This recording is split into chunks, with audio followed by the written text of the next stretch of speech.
Hey guys, welcome back to Cheat Day Sports. This video is going to be a little bit later than it usually is, but nothing you can do about that.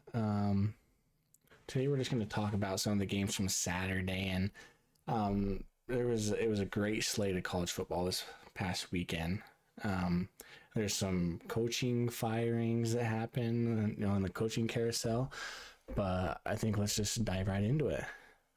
The first one I want to talk about a little bit is Jimbo Fisher getting fired at Texas A&M, and this job is very intriguing because I have who I think is going to get, or who is a very good candidate to get the job, but it's super interesting because Texas A&M, given I don't know how many players are going to transfer out of there now that Jimbo left, but the whole thing with that team, they had the talent, obviously. I mean, some of the best recruiting classes when Jimbo was there. I think Jimbo's had some great quarterbacks in his past. Like when he was at Florida State, he had Jameis Winston, one of the best college football quarterbacks of all time. And it made him look a lot better than I think Jimbo actually is. And I think a perfect candidate for this job is Kalen DeBoer from Washington. I just say that because after this year, he's losing Michael Penix, Odunze, and I think Polk can both go to the draft. So he's not going to have... Michael Penix Jr.'s made Kalen DeBoer look like, I think it's kind of when Jimbo was at Florida State. Michael Penix is making Kalen DeBoer look like a better coach, but I think he would be a prime candidate to go in and take this job because Washington's going to be totally tattered and bruised by the end of the season. And then going into the Big Ten next year, I just don't think they're going to have the firepower they need to compete. So if I'm Kalen DeBoer, this job opening's coming open, and the recruits are already there. They just need a coach. I think he would be a pretty good fit in there. And in my head, it makes the most sense out of the coaches because he's going to be losing a lot of talent at Washington and going into a loaded Big Ten conference. While Texas A&M is in the SEC, they're not the best conference by far this year. I do think they have the best team in the country right now. And we can actually talk about that right now, because we'll look at the Ole Miss Georgia game, and I think Georgia came out and proved that they deserved to be the number one team in the country. Ole Miss was kind of hanging in there for, I guess you could say up until halftime, but after that, Jackson Dart was struggling. He ended up leaving the game, but the Beck kid, they had Brock Bowers. He's back and healthy, playing like he never even got hurt. And Georgia just had a fantastic win over a pretty good Ole Miss team. Lane Kiffin has this team like primed and ready to play, but I think Georgia showed, and if they're not number one by tomorrow night, I'll be surprised. Even with Michigan, and that's actually the next game we'll talk about, even with Michigan beating Penn State, Michigan did not look good at all. They didn't let J.J. McCarthy throw the ball. And I don't know if that's because they're trying not to show everything before playing Ohio State. Maybe they thought they could just get past Penn State, which they did, but they looked very ugly. And I think James Franklin's job is he may be on the hot seat just because, he's had enough years, primed, he's supposed to be able to play with the other big two, Michigan and Ohio State, and he just has come up short every time. This was his best shot to beat Michigan. Harbaugh not going with the team, they're down, they're out, and this was his time to prove that he could get a win over them, but just fell a little bit short. I wouldn't say his seat's a little warm. I wouldn't say he's on the hot seat fully, but I do think that his seat is a little warm. But Michigan, they got a good win. Next week they play Maryland. Upcoming week they play Maryland, and I think they'll cruise right past them up until the big game versus Ohio State. And I still think Michigan's going to be a little bit too tough. But the next game I have to look at is the Miami-Florida State game. And I didn't think that this was going to be I thought Florida State would have at least won by 2 scores. Ended up being a little bit closer than I thought. But now that Florida State beat Miami, I mean, I'm not sure they play this upcoming week. We could actually take a look because I know they play Florida. Okay, so they play North Alabama this week. And then they play Florida. So, in all eyes, Florida State's probably going to go undefeated up until the conference championship game. They're probably going to play Louisville, and I think they're going to cruise by Louisville. But I think if I'm the committee, if you have Georgia winning out, Ohio State winning out, Florida State could still be the 4th seed because we have Ohio State and Michigan. One of them's getting eliminated. You can't have 2 Big Ten teams, especially this year. And if Washington wins out, there's no way you can have the 2 Big Ten teams. The only way I see the Big Ten getting 2 teams is if Washington either loses their game to Oregon State or they lose to Oregon in the Pac-12 championship game. Then you could maybe have an argument for, the loser out of Ohio State, Michigan should be in there. But I mean, Florida State has their pretty clear path to the playoff, especially if they win out. And I expect them to be, because Louisville doesn't look as good as I thought they were. But yeah, that's how. A good game, Mario Cristobal almost got the dub, but just couldn't end up pulling off. And then this game, man, the Utah-Washington game is just, Utah had it in their grasp. They were so close.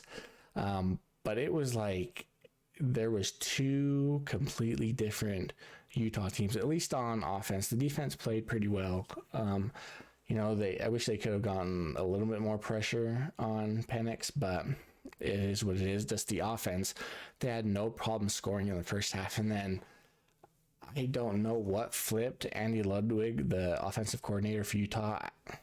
He got super conservative.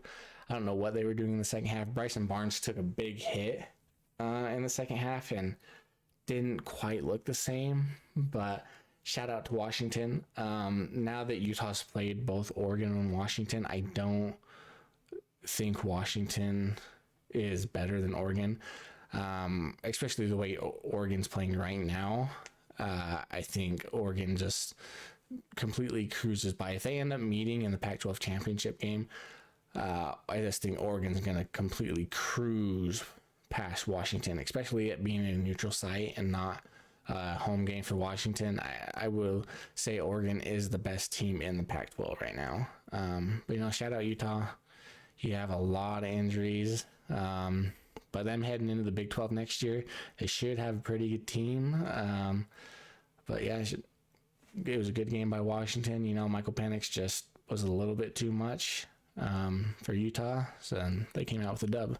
So shout out Washington. The next game I have to look at is USC Oregon. There's not much to talk about in this game. The USC defense, I think it looks a little bit better. Yeah, they gave up 36 to Oregon, but it was still sloppy, but they still looked better. Alex Grinch was the heel of this USC team. They should have gotten rid of him earlier, and maybe some of these games, the outcome's a little different. But Oregon just showed. Only giving up 27 to USC, and you can say all you want about USC's defense, but Caleb Williams, that offense is pretty good. But Oregon is just a total buzzsaw right now in the Pac-12, and they're my pick to win the Pac-12.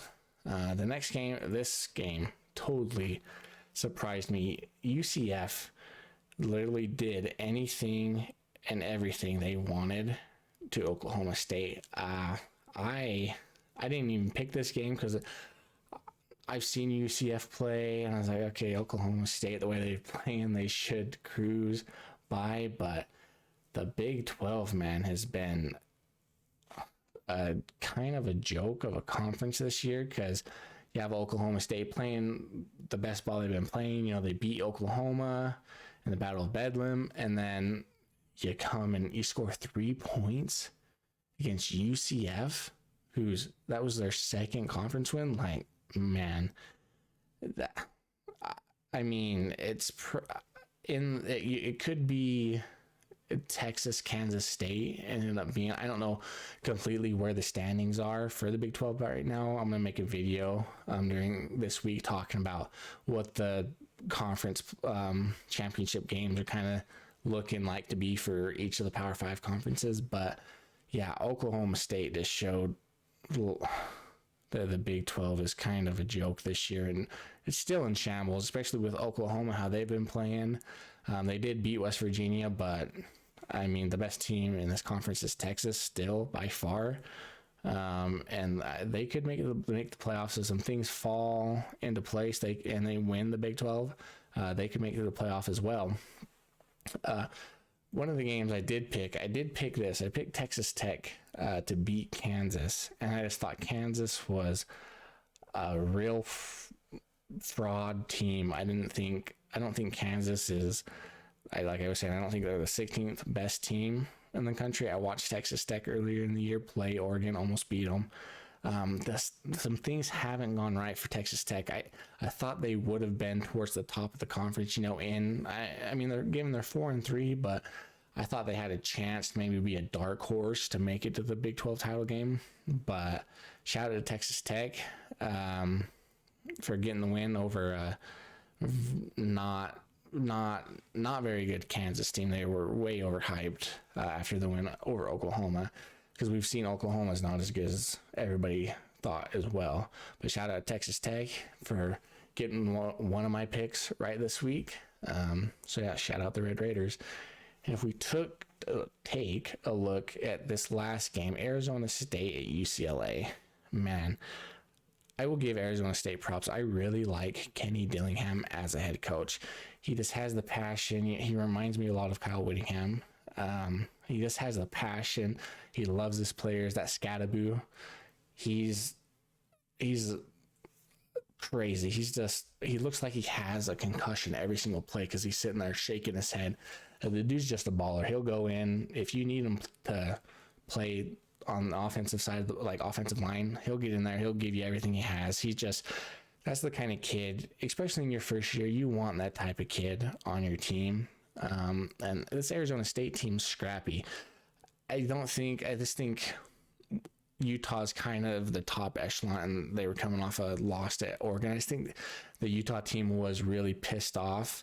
And Arizona State's depth kind of just showed that they're not where they need to be. But if they can put a game like this, and hold, I mean, UCLA's offense is not good, but their defense is pretty good, as we've seen in the games they've played.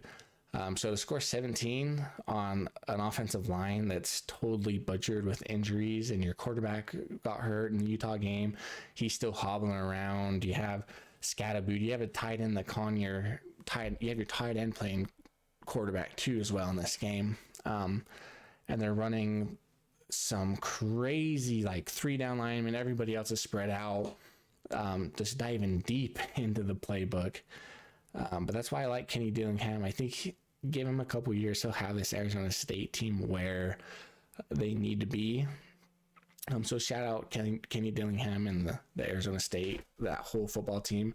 I really like them. They're a bunch of dogs. That was a great dub. And Oregon needs to watch out because the game's at Arizona State, and it has some like Pac-12 after dark vibes going on with that. So be on the lookout I know Oregon's a buzzsaw, but we've seen how these Pac-12 after dark games go, and anything can happen in this game. Especially Arizona State has nothing to lose. You go in, I don't know, I bet Oregon probably be ranked 5th. I don't know if they'll move up at all, but you have the 5th, 6th best team in the country coming in, and you have nothing to lose. That's a scary thought. If I'm Dan Lanning, he has to have his whole team focused on this game, because you cannot overlook this game. If you do, they will lose. I don't care how good they are, because Kenny Dillingham's going to have his team fired up and ready to play. So that could be a little upset on the making if we look at that. But to close out this video, we have some action going on tomorrow. If we look, we have Toledo Bowling Green this first game. Toledo's the best team by far in this conference. I don't think they're going to have any problems with Bowling Green. So I'm going to take Toledo on this one. The next game we have Western Michigan and Northern Illinois. I mean, I picked Western Michigan in their game last year. In the game last week. And they got beat in Northern Illinois. They lost in the game. I picked them 2 weeks ago. This could be a coin flip. It's at Northern Illinois, so I'm going to take Northern Illinois in this one, but I think this could be a flip of the coin. But I'm going to go with Northern Illinois. And then we have Akron at Eastern Michigan. Akron's really bad. They almost lost to Kent State a couple weeks ago.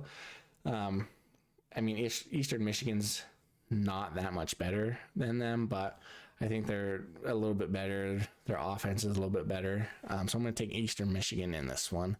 But yeah, that'll do it for this video. I hope you guys all have a great Monday. It's a great cheat day. We got some football, Monday Night Football going on. A lot of other sports going on. So go grab a burger. Go have an amazing cheat day. Go tell somebody you love them.